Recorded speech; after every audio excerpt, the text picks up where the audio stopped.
পারা নম্বর 2 সূরার নাম সূরাতুল বাকারা আয়াত নম্বর 153 মধ্যে আল্লাহ তাআলা কত সুন্দর করে আল্লাহ তাআলা বলতেছেন ইয়া আইয়ুহাল্লাযীনা আমানুস্তাঈনু বিস-সাবরি ওয়াস-সালাহ ইন্নাল্লাহা মা'আস-সাবিরিন। আল্লাহু আকবার। আল্লাহ তাআলা বলেন, ও হে ঈমানদার যারা তোমরা ঈমান এনেছো, আল্লাহর উপরে বিশ্বাস স্থাপন করেছো, ইস্তাঈনু বিস-সাবরি ওয়াস-সালাহ, তোমরা করবে কি?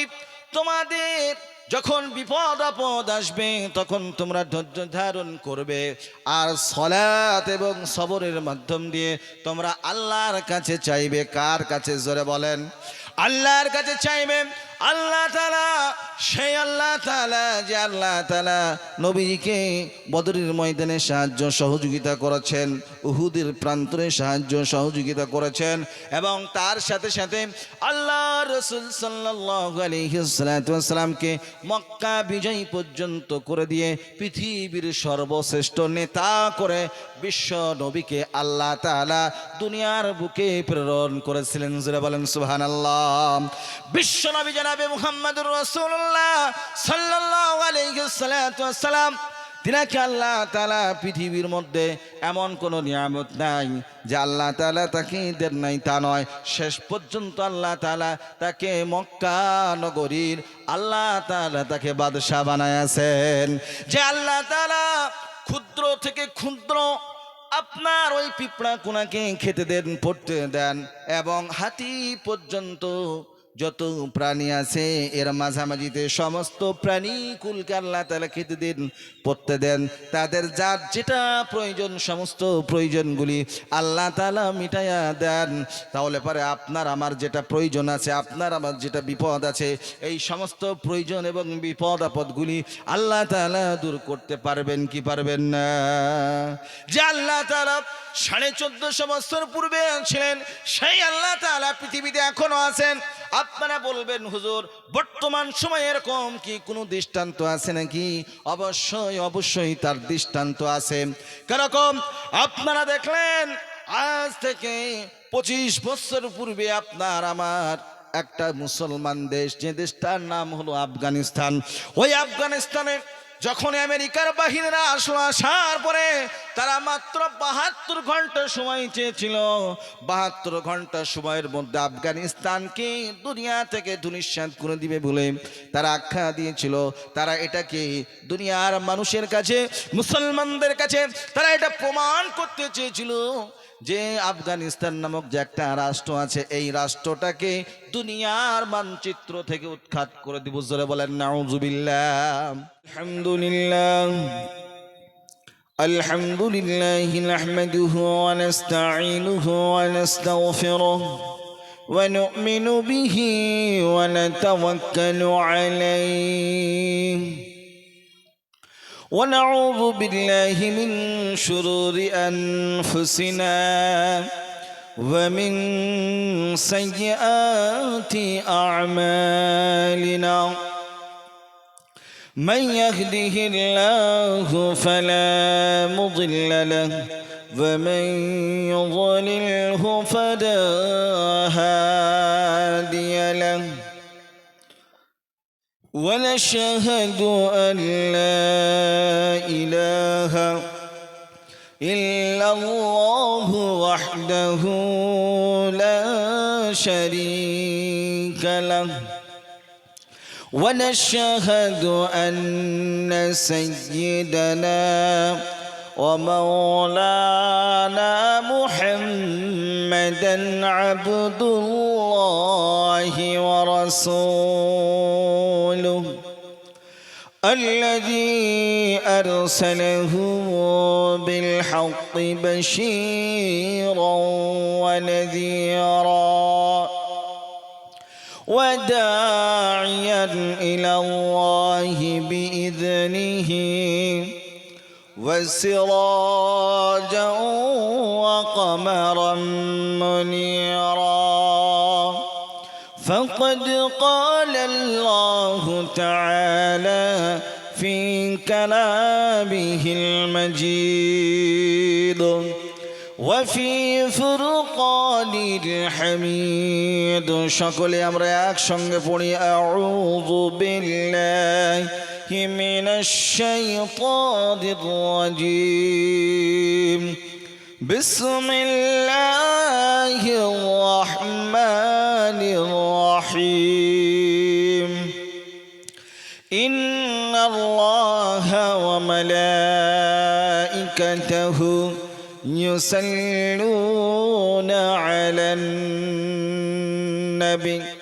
يا أيها الذين آمنوا صلوا عليه وسلموا تسليما আমরা সকলে মহব্বতের সঙ্গে যে দুরূদটা আমরা সালাতের মাঝখানে অর্থাৎ নামাজের মাঝে পড়ি সেই দুরূদটা আমরা সকলে একসঙ্গে পড়ি আল্লাহুম্মা সাল্লি আলা মুহাম্মদ ওয়া আলা আলি মুহাম্মদ কামা সাল্লাইতা আলা ইব্রাহিম ওয়া আলা আলি ইব্রাহিম إنك حميد مجيد اللهم بارك على محمد وعلى آل محمد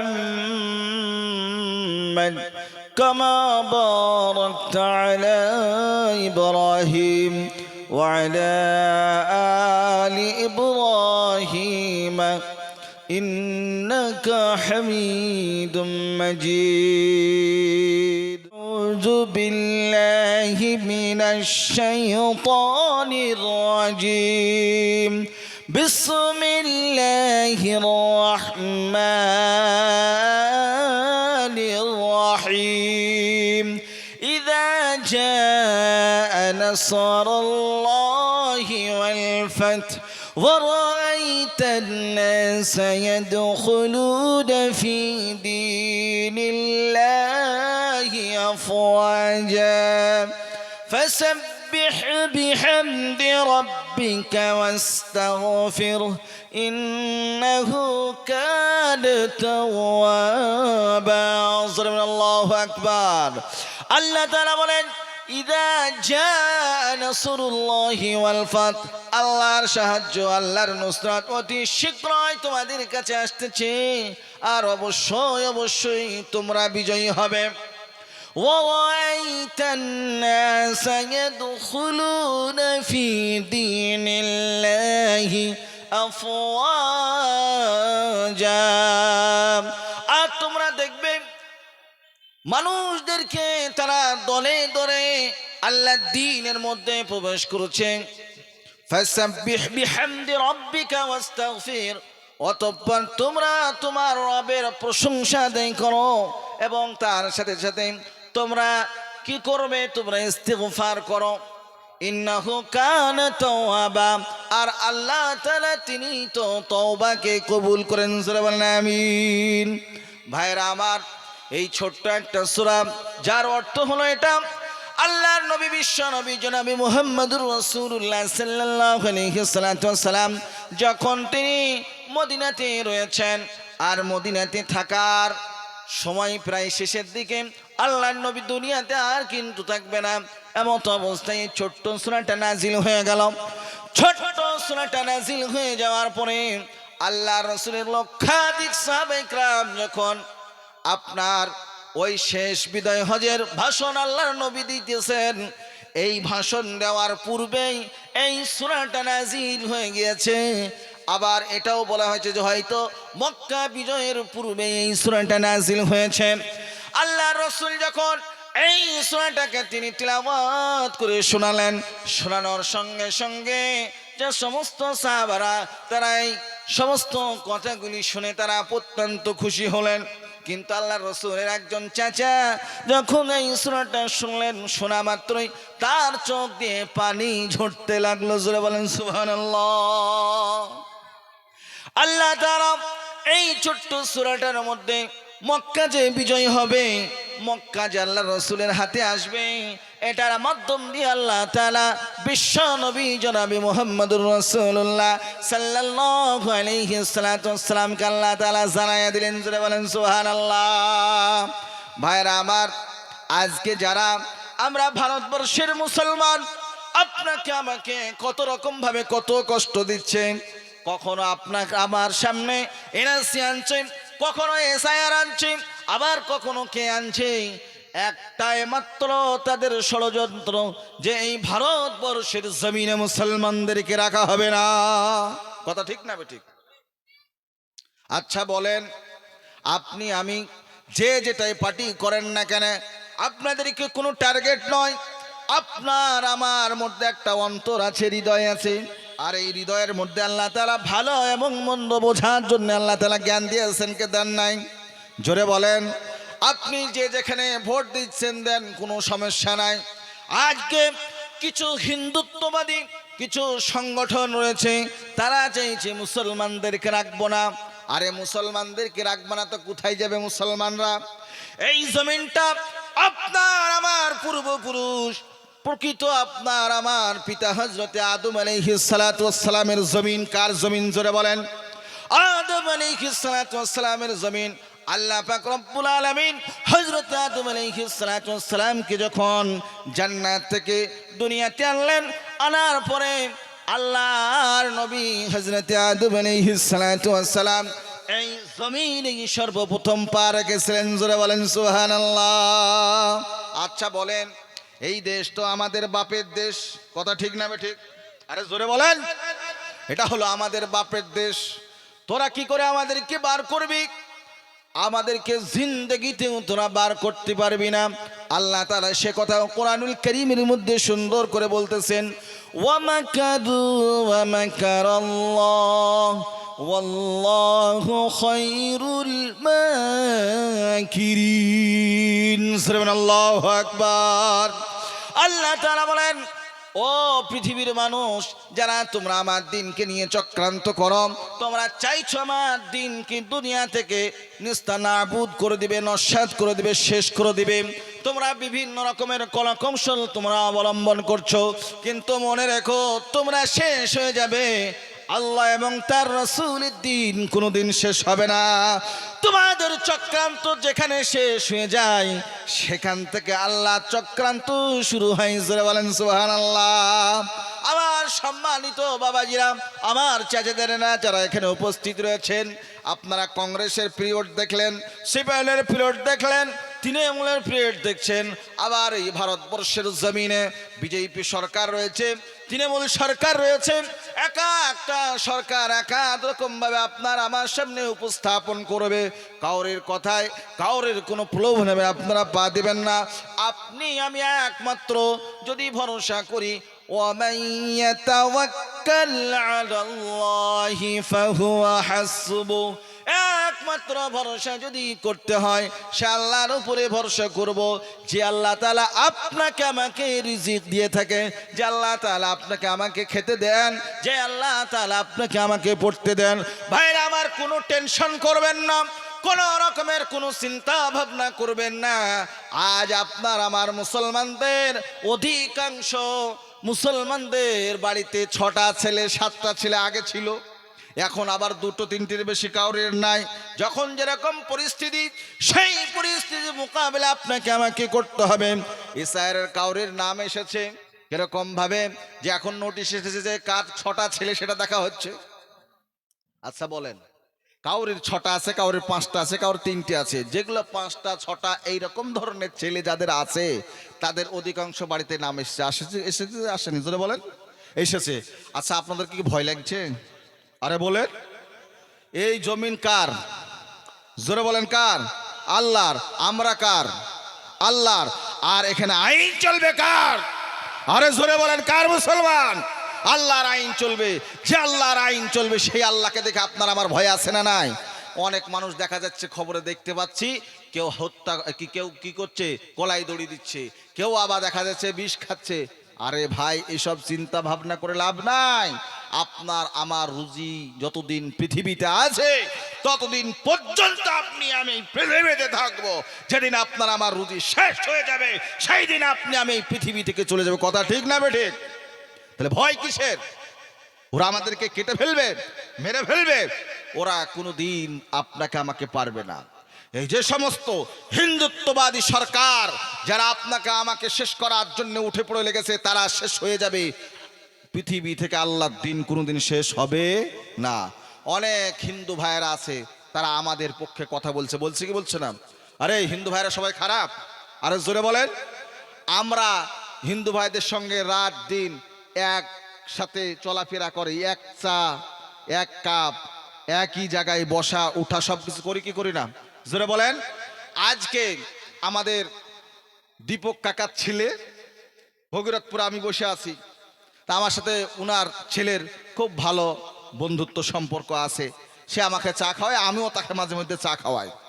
তো আমাকে বলছে, দাদা ভয়ের কোনো কারণ নাই, এরা সব রাজনীতির খেলা খেলতেছে, দুদিন পরে সব ঠিক হয়ে যাবে। এটা ঠিক না ঠিক? আচ্ছা বলেন, দেশে যারা এই সমস্ত নোংরামি খেলাগুলি খেলতেছে, দুদিন বাদে তাদের এই খেলা থাকবে? এখন ভোটের সময় আসছে, আপনাকে আমাকে ভয় ভীতি দেখিয়ে ভোটটা নেবে, এই একটা চিন্তা ভাবনা আছে। তারপরে দুদিন পরে আপন আপন ভোট হয়ে যাবে, ভয় ভীতি সব কিছু শেষ হয়ে যাবে। আপনার আমার ভোট যেখানে যা দেওয়ার দরকার সেখানে দিবেন, কোনো চিন্তা নাই। ভারতবর্ষ এমন একটা রাষ্ট্র, যে রাষ্ট্রতে আপনি বসবাস করবেন, আপনার নিজস্ব একটা স্বাধীনতা আছে, আপনার বাক্য স্বাধীনতা যেখানে আছে, সেখানে আপনি যেখানে খুশি সেখানে ভোট দিতে পারেন, আপনি যা খুশি তাই করতে পারেন। কিন্তু তাই বলে কেউ দেশদ্রোহী কোনো কাজ করবেন? জোরে বলেন, করবেন? নিজের আইন কখনো নিজে হাতে উঠিয়ে নেবেন না। আমাদের সংবিধান আছে, আমাদের রাষ্ট্রের আইন আছে, সেই রাষ্ট্রের আইনের দিকে আমরা লক্ষ্য করে আমরা আন্দোলন করে হলেও আমরা আমাদের আইনগুলিকে আমরা ছিনিয়ে নেব। কথা ঠিক না ঠিক? এই ভারতবর্ষকে যারা স্বাধীন করেছেন তারা আপনার আমার পূর্বপুরুষ হযরত মাওলানা আবুল কালাম আজাদ সাহেব রহমতুল্লাহ আলাই, যিনি ভারতবর্ষের সর্বপ্রথম শিক্ষামন্ত্রী, তিনি কি কোনো আপনার ইউনিভার্সিটি থেকে পড়ে আসা লোক? জোরে বলেন। তিনি কি কোনো বিশ্ববিদ্যালয় থেকে পড়ে আসা লোক? তিনি হলেন ভারতবর্ষের সর্বপ্রথম শিক্ষামন্ত্রী। তিনি ছিলেন আলেম। কি বল, জোরে বলেন, কি ছিলেন? আলেম ছিলেন। তার আমলে যে শিক্ষা ব্যবস্থা ছিল, বর্তমানে সেই শিক্ষা ব্যবস্থা ওই রকম আর উন্নত নয়। আমরা বাহ্যিক দিক দিয়ে আমরা সৌন্দর্য করেছি শিক্ষাকে, কিন্তু শিক্ষার মূল যে তত্ত্ব, যেখানে শিক্ষাটা মজবুত হবে, সেই শিক্ষার জায়গাটাকে আজকে উৎখাত করে ফেলেছে। কথা ঠিক না ঠিক? তো এই জন্যে এই সরকারের কাছে অনুরোধ যে আপনারা অবিলম্বে আপনারা শিক্ষা ব্যবস্থাকে উন্নত করেন, আপনারা দেশের মানুষের জন্য আপনার কর্মসংস্থান তৈরি করেন, দেশে কলকারখানা তৈরি করেন।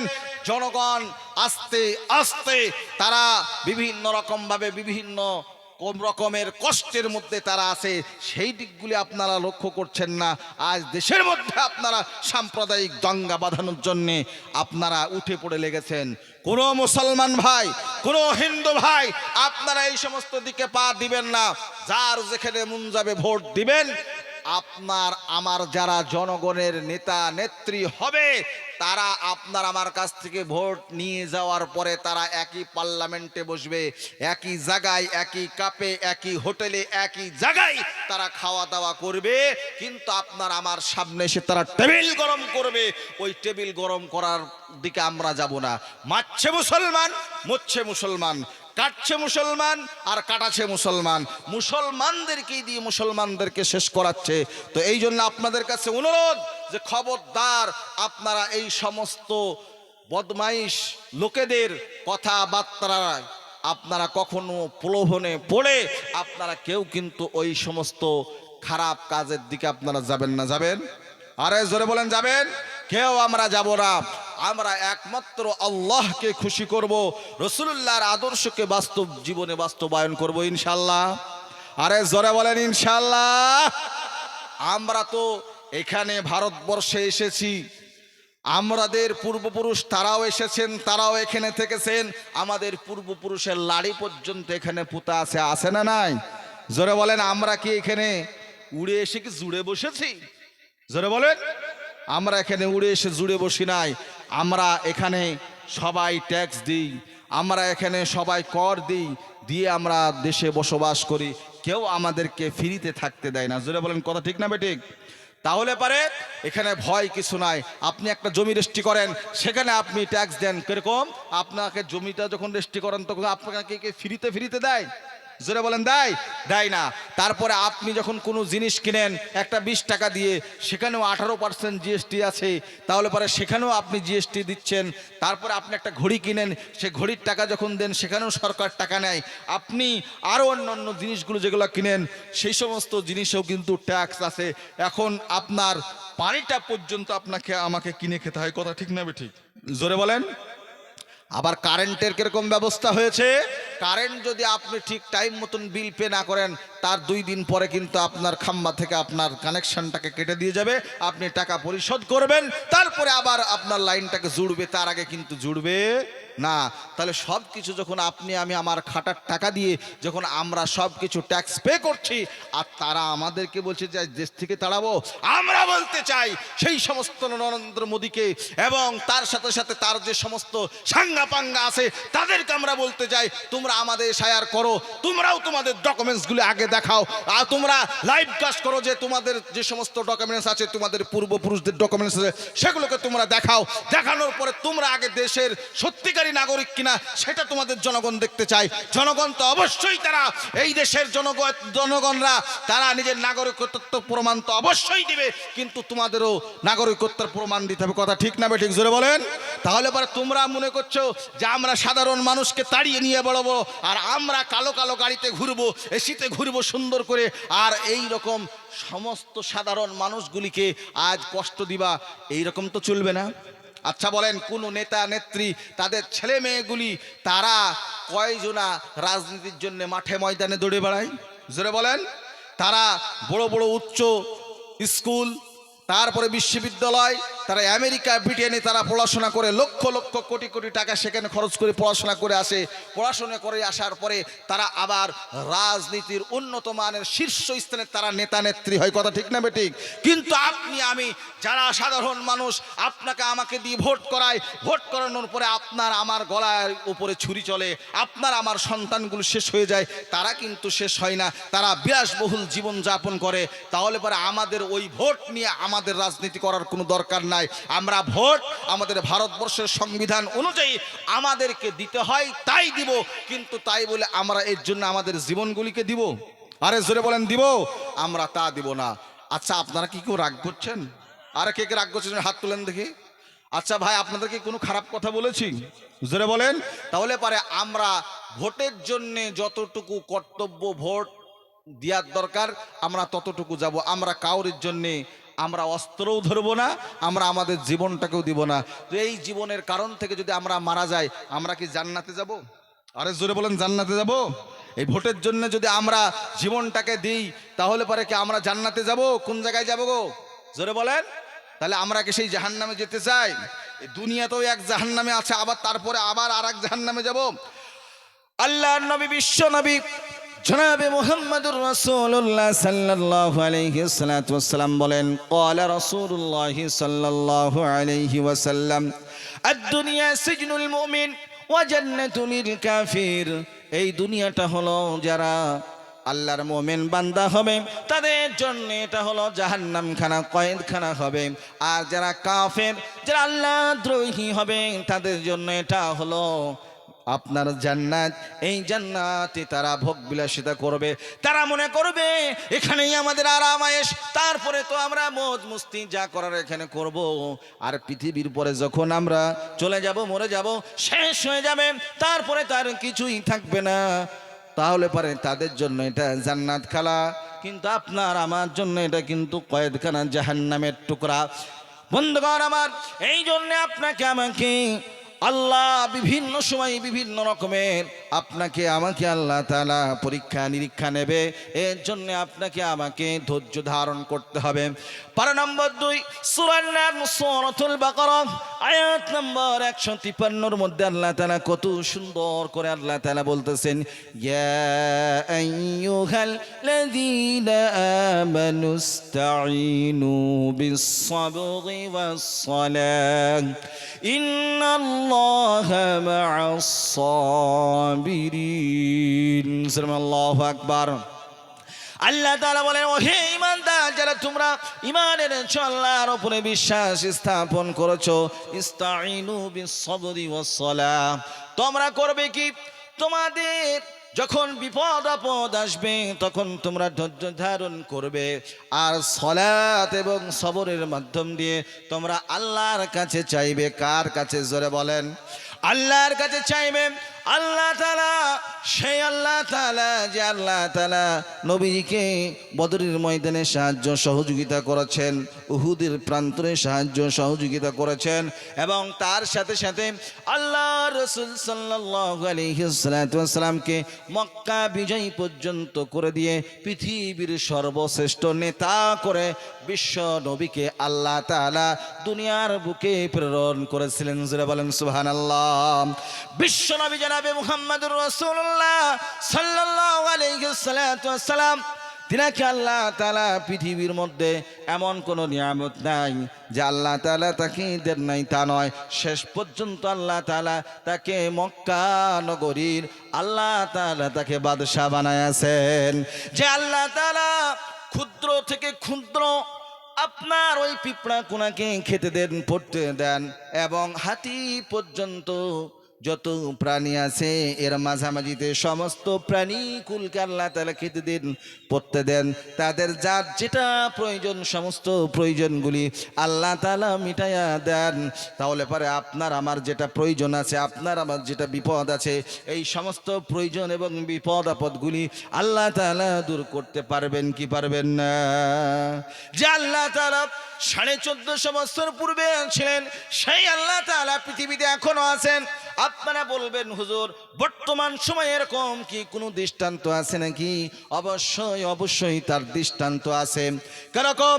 আপনারা দেখলেন আজ থেকে 25 বছর পূর্বে আপনার আমার একটা মুসলমান দেশ, যে দেশটার নাম হলো আফগানিস্তান, ওই আফগানিস্তানে যখন আমেরিকার বাহিনীরা আসলো, আসার পরে তারা মাত্র 72 ঘন্টা সময় চেয়েছিল। 72 ঘন্টা সময়ের মধ্যে আফগানিস্তানকে দুনিয়া থেকে ধূলিসাৎ করে দিবে বলে তারা আখ্যা দিয়েছিল। তারা এটাকে দুনিয়ার মানুষের কাছে, মুসলমানদের কাছে তারা এটা প্রমাণ করতে চেয়েছিল যে আফগানিস্তান নামক যে একটা রাষ্ট্র আছে, এই রাষ্ট্রটাকে দুনিয়ার মানচিত্র থেকে উৎখাত করে দিব। জোরে বলেন নাউজুবিল্লাহ। সেইখানে তারা 72 ঘন্টা বলে তারা সেখানে 20 থেকে 22 বছর পর্যন্ত থাকলো। থাকার পরে সেইখানকার মুসলমানেরা 1 নয় 2 নয় এমনি করে 7 থেকে 8 লক্ষ মুসলমান শহীদ হলো।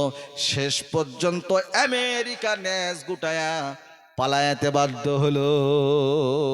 আরে জোরে বলেন নারে তাকবীর, আরে নারে তাকবীর। আচ্ছা বলেন, সেই আফগানিস্তান আজ কাদের হাতে আছে? আরে জোরে বলেন, সেই আফগানিস্তান আজকে মুসলমানদের হাতে আছে। যেখানকার মুসলমানরা কিছুদিন পূর্বে আপনারা দেখলেন আমির খান মুত্তাকি নামক যিনি হলেন তাদের বিদেশ মন্ত্রী, তিনি ভারতবর্ষের জমিনে আসলো। আসার পরে 1 নয় 2 নয় 7 দিন পর্যন্ত এখানে ভারতবর্ষে বিভিন্ন জায়গায় তারা ভ্রমণ করলো। তাহলে পরে যে সমস্ত দেশের মধ্যে আমেরিকা তার নিজস্ব পাওয়ারকে প্রতিষ্ঠিত করার জন্য তারা চেয়েছিল, যারা মাত্র 72 ঘন্টা সময় নিয়ে 20 থেকে 22 বছর যারা ওখানে থাকলো, কিন্তু শেষ পর্যন্ত তাদেরকে আল্লাহ তাআলা পরাজয় করে আজকে মুসলমানদেরকে আল্লাহ তাআলা বিজয় দান করলেন। যারা বলেন সুবহানাল্লাহ। আমি আফগানিস্তানে আল্লাহকে দেখেছি নামে একটা গ্রন্থ আছে, ওই গ্রন্থটার মধ্যে একটা ঘটনা লেখা হয়েছে। আফগানিস্তানের মুজাহিদদেরকে জিজ্ঞাসা করা হলো যে আপনারা আশ্চর্য আশ্চর্য কি ঘটনা দেখেছেন? এবার তখন তারা বলল, আমরা এমন একটা জায়গায় পৌঁছে গিয়েছি যেখানে রাশিয়ার সৈন্যরা তারা এসেছে, আসার পরে আমাদেরকে তো শেষ করে ফেলবে। আমরা তো নিরস্ত্র, আমাদের হাতে কোনো অস্ত্র নাই, কোনো রকমের কোনো লড়াই করার মতো কোনো হাতিয়ার নাই। এমন অবস্থায় আমরা কি করব? আমরা করলাম কি, আল্লাহ তাআলা আমাদের মাঝে একজনকে বুদ্ধি দিলেন, যে আল্লাহ তাআলা বুদ্ধিটা এটাই দিলেন যে ও বান্দা তুই এক মুঠো বালি নে, বালি নেওয়ার পরে আল্লাহর নবী বিশ্ব নবী জনাবি মুহাম্মদুর রাসূলুল্লাহ সাল্লাল্লাহু আলাইহি ওয়াসাল্লাম শাওয়াতিল বুজু যেটা পড়েছিলেন, যেটা পড়ার পরে তিনি এক মুঠা বালিতে তিনি ফুঁক দিয়েছিলেন। ফুঁক দেওয়ার পরে মক্কা নগরীর মানুষ যারা আল্লাহর নবীকে হত্যা করার জন্য যারা চেষ্টা করেছিল, ওদের মাঝখানে আল্লাহ তাআলা বললেন, হে নবী আপনি ওই বালিকুনাগুলির উপরে সূরাতুল ইয়াসিনের 5টা আয়াত পড়েন। সকলেই পড়ি, বিসমিল্লাহির রহমানির রহিম, ইয়াসিন ওয়াল কুরআনিল হাকীম, ইন্নাকা লামিনাল মুরসালিন আলা সিরাতিম মুস্তাকিম, تنزيل العزيز الرحيم، لتنذر قوما ما أنذر آباؤهم فهم غافلون।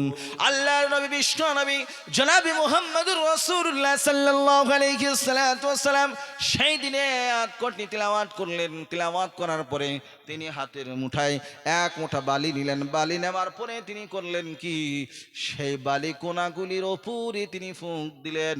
ফুঁক দেওয়ার পরে সেই বালিগুলি বিশ্ব নবীকে যারা আক্রমণ করার জন্য আল্লাহর নবীর ঘরটাকে চতুর্দিক দিয়ে ঘিরে নিয়েছিল, তাদের মাঝখানে আল্লাহর নবী করলেন কি, আপনার ওই বালুকোনাগুলিকে ছিটাইয়া দিলেন। অমনি সঙ্গে সঙ্গে তারা চোখগুলি মলতে লাগলো, চোখে আর কিছু দেখতে পায় না।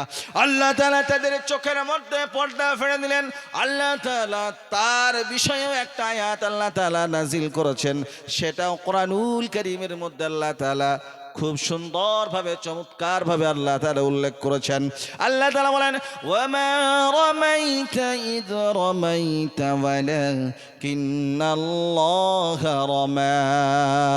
হে নবী আপনি যেদিন ওই বালিকুনাগুলি আপনি ছিনিয়েছিলেন, ওই সমস্ত বালিকুনার কোনো পাওয়া ছিল না। আমি আল্লাহ তাআলা সেই বালিকুনাগুলি মক্কার কাফের বেঈমানদের চোখের মধ্যে আমি আল্লাহ তাআলা আমার কুদরতি ক্ষমতার মাধ্যম দিয়ে আমি পৌঁছায় দিয়েছি। জোরে বলেন সুবহানাল্লাহ। সে আল্লাহ তাআলা আজও আছেন না নাই? আরে জোরে বলেন আছেন না নাই? সে আল্লাহ তাআলা আপনাকে আমাকে বিজয় দিতে পারেন কি পারেন না? জোরে বলেন পারেন। তাহলে পরে ভয় কি কিছু আছে? ভয়ের কোনো কারণ নাই। এসআইআর নিয়ে কোনো রকমের কোনো সমস্যার মধ্যে থাকবেন না, কোনো দ্বিধাদ্বন্দ্বের মধ্যে থাকবেন না, কোনো ভয়ভীতির মধ্যে থাকবেন না।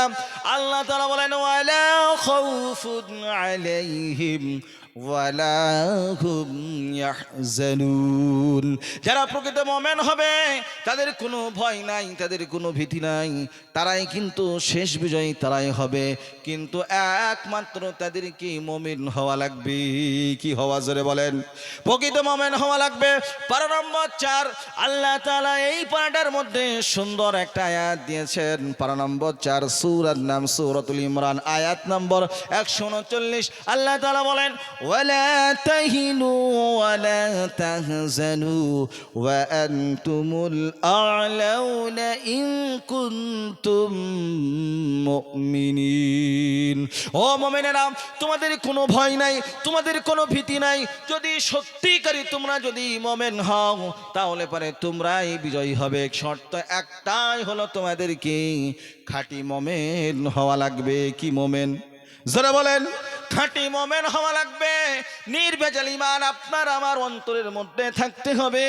এটা যদি আপনার আমার অন্তরের মধ্যে থাকে, আপনি আমি শেষ হাসিটা আপনি আমি হাসবো, আমাদেরই বিজয় হবে ইনশাআল্লাহ। ভাইরা আমার, যে কথা আপনাদের সামনে বলতেছিলাম, আফগানিস্তানের ওই সমস্ত মুজাহিদেরা বলেন, আমরা করলাম কি আল্লাহ নবীর অনুকরণ করে আমরা শাহাবাতিল বুজু পড়লাম, পড়ার পরে আমরা করলাম কি অমনি সঙ্গে সঙ্গে ওই সমস্ত রাশিয়ার সৈন্যদের সামনে এমনি করে ফেলে দিলাম। ফেলে দেওয়া মাত্রই আল্লাহ তাআলা অ্যাটম বোমের থেকেও জানে তার পাওয়ারটা বাড়িয়ে দিলেন এবং সেই সমস্ত রাশিয়ার সৈন্যদের ট্যাঙ্ক পর্যন্ত আল্লাহ তাআলা করলেন কি মুহূর্তের মধ্যে বোমার চাইতে বেশি আওয়াজ দিয়ে সেই সমস্ত ট্যাঙ্কার গুলিকে আল্লাহ তাআলা দুনিয়ার বুক থেকে ধ্বংস করে দিলেন। জোরে বলেন সুবহানাল্লাহ। তাহলে যে আল্লাহ তাআলা এই পৃথিবীর জমিনে আজ থেকে ৩০-৩৫ বছর আগে যে সমস্ত রাশিয়া কি ওই আফগানিস্তান নাকানে চুবাই খাওয়াছেন, আবার ওই আফগানিস্তান করলো কি আমেরিকাকে পর্যন্ত নাকানি চুবাইয়া খাওয়ার পরে আজ পৃথিবীতে একটাই মাত্র মুসলমান দেশ, যে দেশের মধ্যে একমাত্র খিলাফত প্রতিষ্ঠিত আছে, যেখানে আল্লাহর হুকুম রাসূলুল্লাহর আদর্শ যেখানে বাস্তবায়ন হয়েছে, ওই দেশটা থেকে আপনাকে আমাকে শিক্ষা নিতে হবে কি হবে না? তাহলে পারে আপনার আমার কোনো ভয় আছে? আচ্ছা, কে কে মরবো একটু হাত তুলেন দিনি। আর কারা কারা আমরা মরবো হাত তুলেন, কারা কারা মরবো বলেন। এই ভাই মরতে হবে কি হবে না? জোরে বলেন। এই পৃথিবী থেকে সারা জীবন থাকবো? আচ্ছা বলেন দিনি, আমরা পৃথিবীতে সারা জীবন কে কে থাকবো হাত তুলেন দিনি। জোরে বলেন যে আমি হুজুর সারা জীবন থাকবো। পৃথিবীতে কেউ থাকে না, মরণ একদিন না একদিন আসবে, 100 বছর হোক আর 200 বছর হোক, কথা ঠিক কিনা? যদি পৃথিবীতে যদি মরণ যদি কাউকে না দেওয়া হতো তাহলে পরে সর্বপ্রথম নবীদেরকেই দেওয়া হতো না, কিন্তু সেই মরণ আপনার আমার কাছে অবশ্যই আসবে, কিন্তু সেই মরণের পূর্বেই আপনাকে আমাকে মরণের পূর্ব প্রস্তুতি গ্রহণ করতে হবে কি হবে না? জোরে বলেন হবে কি হবে না? তাহলে পারে এই দুনিয়া থেকে যাওয়ার পূর্বেই আপনাকে আমাকে সেই মরণের জন্য প্রস্তুত থাকতে হবে, ভয় করলে পারে চলবে না। আল্লাহ তাআলা বলেন ওয়ালা তাকুলু লিমান ইউকতালু ফি সাবিলিল্লাহি আমওয়াত বাল আহইয়াউ ওয়ালাকিন লা তাশউরুন। আল্লাহ তাআলা বলেন যে সমস্ত আমার বান্দারা যারা আল্লাহর রাস্তায় জীবন দেন, আল্লাহর রাস্তায় জীবন দেওয়ার কারণ থেকে তাদেরকে কখনোই মৃত্যু বলো না, কিন্তু তারা আল্লাহর নিকটে তারা প্রকৃত, তারা জীবিত, কিন্তু সেটা আপনি আমি বুঝতে পারি না, কথা ঠিক কিনা? আল্লাহ তাআলা ওই সমস্ত বান্দারা যারা আল্লাহর দ্বীনের জন্য, যারা আল্লাহকে রাজি খুশি করার জন্য জীবনটাকে দেন, আল্লাহ তাআলা বলেন তাদেরকে আমি কাল কিয়ামতের ময়দানে আমি আল্লাহ তাআলা যেরকম অবস্থায় তার জীবনটা যাবে আমি ওই অবস্থায় কাল কিয়ামতের ময়দানে তাকে উঠাবো। জোরে বলেন সুবহানাল্লাহ। ভাইয়েরা আমার, যারা আল্লাহর রাস্তায় জীবন দিল, যারা আল্লাহর দ্বীনকে পৃথিবীতে বিজয় করার জন্য যারা নিজের জীবনটাকে আল্লাহর রাস্তায় নাজরানা পেশ করলো, আল্লাহ তাআলা কাল কিয়ামতের ময়দানে সেই সমস্ত বান্দাদেরকে ডাকবেন, শহীদদেরকে ডাকবেন। শহীদরা যখন আসবে, ওই কারণ থেকে তো শহীদদেরকে কখনো গোসল দেওয়া হয় না। শহীদরা যেরকম ভাবে অবস্থায় মারা যায় সেই অবস্থাতেই তাদের দাফন কাফন করা হয়, আপনার তাদের কোনো গোসল হয় না, তাদেরকে ওই রকম ভাবেই আল্লাহ তাআলা কাল কিয়ামতের ময়দানে ওঠাবেন। আল্লাহ তাআলা সব কিছু জানেন, জানার পরে আল্লাহ তাআলা সেই দিন জিজ্ঞাসা করবেন, বান্দারে ও শহীদ রে তোর এই রকম অবস্থা কেন? আল্লাহ তাআলাকে ওই সমস্ত শহীদ বান্দারা বলবে, আল্লাহ গো, দুনিয়ার বুকে তোমার দ্বীনকে প্রতিষ্ঠিত করার জন্য আমি আমার জীবনটাকে পেশ করেছি। আল্লাহ তাআলা তখন বলবে, বান্দারে তুই যখন আমার দ্বীনকে দুনিয়ার বুকে প্রতিষ্ঠিত করার জন্য, আমার দ্বীনকে দুনিয়ার বুকে কায়েম করার জন্য তুই যখন জীবনটা দিয়েছিস, আজ তোর ওই শরীরের রক্তগুলি আজকে আমি দেখতে পাচ্ছি ক্ষত বিক্ষত জায়গা দিয়ে আপনার রক্তগুলি প্রবাহিত হবে। আর আল্লাহ তাআলা বলবেন, আমি আজ তোর কোনো হিসাব নেব না, তোর কোনো বিচার করব না। আমার যেহেতু তুই দ্বীনকে পৃথিবীর বুকে প্রতিষ্ঠিত করার জন্য তুই জীবনটা দিয়েছিস, আল্লাহ তাআলা বলবেন তুই বিনা হিসাবে আমার জান্নাতের মধ্যে চলে যা। জোরে বলেন সুবহানাল্লাহ। আচ্ছা বলেন, আল্লাহর রাস্তায় জীবন দেওয়া অত সহজ না, কিন্তু যারা আল্লাহকে ভালোবাসে, রাসূলুল্লাহকে ভালোবাসে, তাদের জন্য কি কোনো কষ্ট? জোরে বলেন, কোনো কষ্ট? তাদের জন্য কোনো কষ্ট নাই। যেরকম ভাবে আপনার ওই বাচ্চা ছেলে যখন মায়ের স্তনের দুধটাকে পান করতে করতে যেরকম ভাবে ঘুমায় যায়, ওরকম ভাবে আল্লাহ তাআলা তাদের মৃত্যুটা দেন। জোরে বলেন সুবহানাল্লাহ। ভাইরা আমার, যেরকম ভাবে পিঁপড়া কাটলে পরে যেরকম আপনার কুট করে একটা আওয়াজ হয়, ওরকম ভাবে যারা আল্লাহর রাস্তায় জীবন দেয়, ওরকম ভাবে আল্লাহ তাআলা তার জীবনটাকে নিয়ে যায়। আল্লাহর ওই সমস্ত বান্দারা কখনোই বুঝতে পারে না। জোরে বলেন সুবহানাল্লাহ। আমরা একটু জিকির করি, লা ইলাহা ইল্লাল্লাহ, লা ইলাহা ইল্লাল্লাহ, লা ইলাহা ইল্লাল্লাহ। ইনকিলাবের অস্ত্র মোদের, লা ইলাহা ইল্লাল্লাহ, লা ইলাহা ইল্লাল্লাহ। জোরে, লা ইলাহা ইল্লাল্লাহ, লা ইলাহা ইল্লাল্লাহ। কার কেটে পরনি না দে, চল ছুটে চল জিহাদে। কার কেটে পরনি না দে, চল ছুটে চল জিহাদে।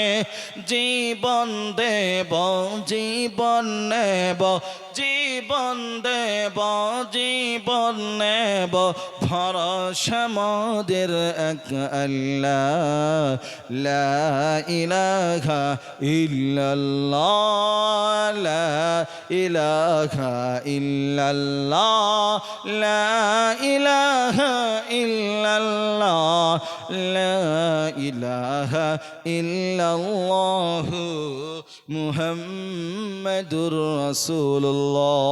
সকলেই পড়ি সাল্লাল্লাহু আলাইহি ওয়াসাল্লাম। আমরা সকলেই একসঙ্গে দুরূদ শরীফ পাঠ করি। আল্লাহুম্মা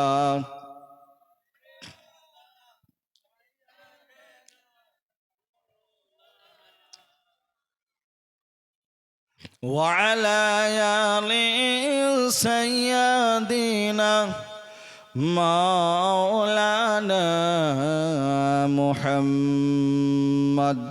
ধন্য গো মায়ামিনা, ধন্য গো মায়ামিনা, ধন্য আপনার জিন্দগি। আপনার উদারে জন্ম নিলেন দোজাহানের বিশ্বনবী। আল্লাহুম্মা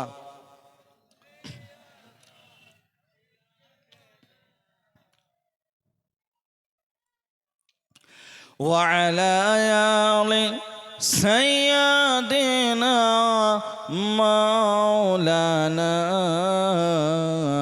মুহাম্মদ। বন্ধুগণ আমার, আপনাদের সামনে যে কথা আলোচনা করতেছিলাম, যে আল্লাহ তাআলা দুনিয়াতে আপনাকে আমাকে প্রেরণ করেছেন, আপনাকে আমাকে পরীক্ষা নেবেন। বিনা পরীক্ষায় কোনো বান্দা কিন্তু আল্লাহর জান্নাতের মধ্যে যেতে পারবে না। কথা ঠিক কিনা? আল্লাহ তাআলা যাদেরকে ভালোবাসেন, আল্লাহ তাআলা তাদেরকেই বিভিন্ন সময় বিভিন্ন রকমের আপদ বিপদ দিয়েই আল্লাহ তাআলা পরীক্ষা নিরীক্ষা করেন। কথা ঠিক না ঠিক? আচ্ছা বলেন, এই পৃথিবীতে এমন কি কোনো প্রেমিক আছেন যাদের প্রেমিক প্রেমিকার মধ্যে জীবনে কোনোদিন গন্ডগোল হয়নি? হাত তুলুন বলেন। যে প্রেমের যত বেশি গভীরতা, সেই প্রেমের তত বেশি অস্থিরতা। কথা ঠিক না ঠিক? যারা বলেন, তাহলে পরে প্রেমও করবেন অথচ ঘাত প্রকৃতি হাত কিছুই সহ্য করবেন না। আল্লাহকে মানবেন, রাসূলুল্লাহর আদর্শকে বাস্তবায়ন করবেন, কিন্তু কোনো বিপদ আপদ আসলে পরে সহ্য করবেন না। তাহলে সে আল্লাহকে ভালোবাসা, সেই রাসূলুল্লাহকে ভালোবাসার কোনো মানেই হতে পারে না। কথা ঠিক না ঠিক? তাহলে পরে আল্লাহর হুকুম, রাসূলুল্লাহর আদর্শ বাস্তবায়ন করলে পারে আপনাকে আমাকে কষ্ট করতেই হবে। তাহলে সেই কষ্ট যদি করেন আর আল্লাহ যদি মহব্বত থাকে, সেই কষ্ট কষ্ট মনে হবে? যারা বলেন কষ্ট মনে হবে? কখনোই মনে হবে না। তাহলে আল্লাহর মহব্বত, রাসূলুল্লাহর আদর্শ আপনার আমার অন্তরে আছে। এই সমস্ত জিনিস এশার ফেশার কি কিছু আর তাহলে ভয় কিসের? কোনো ভয় নাই, কোনো ভীতি নাই। আপনি আমি ইনশাল্লাহ আমাদেরই বিজয় হবে, আমরাই শেষ হাসি হাসবো, কোনো টেনশন নাই, কোনো ভয়ের কিছু কারণ নাই। এই জন্য আপনাকে আমাকে কি করতে হবে? আপনাকে আমাকে ইস্তেগফার বেশি করে করতে হবে। কি করতে হবে? ইস্তেগফার করতে হবে। আর তার সাথে সাথে আল্লাহর প্রশংসা বেশি বেশি করে করতে হবে। আচ্ছা বলেন, আল্লাহ তাআলার নবী তিনি পাক এবং পবিত্র ছিলেন, তা আল্লাহ তাআলার সব সময় প্রশংসা বেশি করেছেন কি করেন নাই? আল্লাহর নবী সবচাইতে বেশি ইস্তেগফার করেছেন কি করেন নাই? আচ্ছা বলেন, আল্লাহর নবী তো পাক পুত, সমস্ত রকমের পাপ থেকে আল্লাহ তাআলা তাকে প্রোটেকশন দিয়েছেন, যার ফলে তার দ্বারাই কখনো গুনাহ হয় নাই। তারপরেও নবীজি কি করেছেন? ইস্তেগফার করেছেন। তাহলে আপনার আমার অনেক গুনাহ হয় কি হয় না? আচ্ছা বলেন, এমন কোন বাপের বেটা আছে, হুজুর আমার একটা গুনাহ নাই, একটু হাত তোলেন ধনী? আমাদের সবারই গুনাহ আছে, কাউরির কম আর কাউরির বেশি। আচ্ছা বলেন, যখন আমরা গুনাহ করি তখন শয়তান আনন্দিত হয় কি হয় না? কিন্তু যখন আপনি আমি যখন তওবা করি তখন শয়তানের মুখটা কিরকম হয় গো? কালো হয়ে যায়। ও তখন বলে, এত কষ্ট করে গুনাহটা করাইলাম, তারপরেও আবার তোমার বান্দা আল্লাহ সে পাক পবিত্র হয়ে গেল। শয়তান যখন আল্লাহ তাআলার কাছে বিতাড়িত হয়ে গেল, হয়ে যাওয়ার পরে আল্লাহকে বলছে, আল্লাহ তুমি আমাকে 3টে নিয়ামত দাও। কটা? 3টে। তো বললো, তুই কি নিবি রে? বলে, আমি 3টে নিয়ামত নেব। তো 3টে কি কি? বলে, একটা হলো কি আজ থেকে নিয়ে কিয়ামত পর্যন্ত আমার বাঁচার ক্ষমতা দাও। বলে, তাই? বলে, হ্যাঁ, যা তুই লে। তারপর আল্লাহ তাআলার কাছে শয়তান বলল, আর একটা লব। তো কি নিবি তুই? তখন আল্লাহ তাআলার কাছে বললো যে, আল্লাহ তোমার বান্দা বান্দি যারা হবে তাদের রগে রগে চলার ক্ষমতা দাও। বলে, তাই নাকি? বলে, হ্যাঁ, যা তোকে ওটাও দিয়ে দিলাম। তারপরে ও বলল যে, আল্লাহ আমাকে আর একটা পাওয়ার দাও। তা কি পাওয়ার?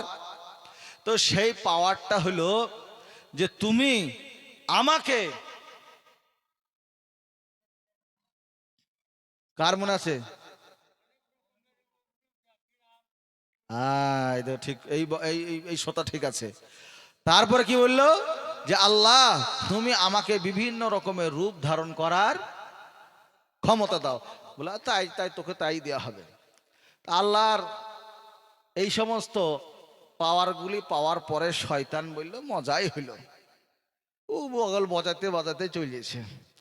কিন্তু যখন ওই শয়তান যখন মানুষকে গুনাহ করে ফেলায়, গুনাহ করার পরে আল্লাহর কাছে বান্দারা যখন তওবা করে, ওই তওবাটার নাম কি? তওবায়ে নাসুহা। কি নাসুহা? তওবায়ে নাসুহা। আল্লাহ তাআলা বলেন, ওই সমস্ত বান্দা বান্দিরা যারা তওবায়ে নাসুহা করে, তওবায়ে নাসুহা করার পরে আল্লাহ তাআলা বলেন, আমার বান্দাদেরকে যেরকম ভাবে একটা নিষ্পাপ মাসুম বাচ্চা যেরকম ভাবে মায়ের কোল থেকে ভূমিষ্ঠ হয়, ওরকম ভাবে আমি আল্লাহ তাআলা আমার বান্দা বান্দি তওবা করার কারণ থেকে আমি আল্লাহ তাআলা মাফ করে দিই। বলেন সুবহানাল্লাহ। ভাইরা আমার, আল্লাহ তাআলার কাছে আপনাকে আমাকে তওবায়ে নাসুহা করার অর্থ কি? ইয়া আইয়ুহাল্লাযীনা আমানু তুবু ইলাল্লাহি তাওবাতান নাসুহা। এমন তওবা করতে হবে, এমন তওবা করতে হবে, আর জীবনে কোনোদিন অন্যায় করব না, কোনোদিন গুনাহ করব না, অঙ্গীকারবদ্ধ তওবা। আল্লাহর কাছে এমন তওবা করলে পারে আল্লাহ তাআলা খুশি হয়ে যান। আল্লাহ তাআলা ওই বান্দাকে একটা মাসুম বাচ্চার নাই আল্লাহ তাআলা পরিষ্কার এবং মাসুম বাচ্চা বানায় দেয়। বলেন সুবহানাল্লাহ। তাহলে পারে সে আল্লাহ তাআলার কাছে আপনাকে আমাকে চাইতে হবে। আল্লাহর কাছে চাইলে পরে আল্লাহ তাআলা খুশি হন, আল্লাহর কাছে না চাইলে পরে আল্লাহ তাআলা বেজার হন। এই জন্য আল্লাহর কাছে চাইবো। আমরা যদি কোনো বান্দার কাছে একবার যাই, একবার দিবে, দুইবার যাই, দুইবার দিবে, তিনবারও পর্যন্ত দিতে পারে, কিন্তু চতুর্থবারের বেলায় বলে, তুমি কতবার আসো? তোমার কি কাজ নাই? তোমার কি অন্য কোনো কাজ নাই? তুমি সেই সমস্ত কাজ করে খাবা, কর্ম করে খাবা, বারবার এরকম আমার কাছে এসে সাহায্য চেও না। এরকম বিরক্তি হয় কি হয় না? কিন্তু আল্লাহ তাআলা এরকম নন। আল্লাহ তাআলা বলেন উদউনি আস্তাজিব লাকুম ইন্নাল্লাযীনা ইয়াস্তাকবিরুনা আন ইবাদাতি সায়াদখুলুনা জাহান্নামা দাখিরিন। যারা বলেন সুবহানাল্লাহ। আল্লাহ বলেন আমার কাছে চাও, আমি অবশ্যই তোমার চাওয়া পাওয়াকে আমি আল্লাহ তাআলা কবুল করব। আর যারা আল্লাহকে অস্বীকার করবে তাদের জন্য কঠিন থেকে কঠিন জাহান্নাম রয়েছে। জোরে বলেন না নাউযুবিল্লাহ। তাহলে পরে আমরা আল্লাহর কাছে চাইবো কি চাইবো না? জোরে বলেন। আল্লাহর কাছে চাইবো। আল্লাহর কাছে চাইলে পরে আল্লাহ তাআলা তিনি খুশি হন। আল্লাহ তাআলা আপনাকে আমাকে সকলকেই সেই চাওয়ার তৌফিক দান করুন। জোরে বলেন আমিন। সকলে আমিন।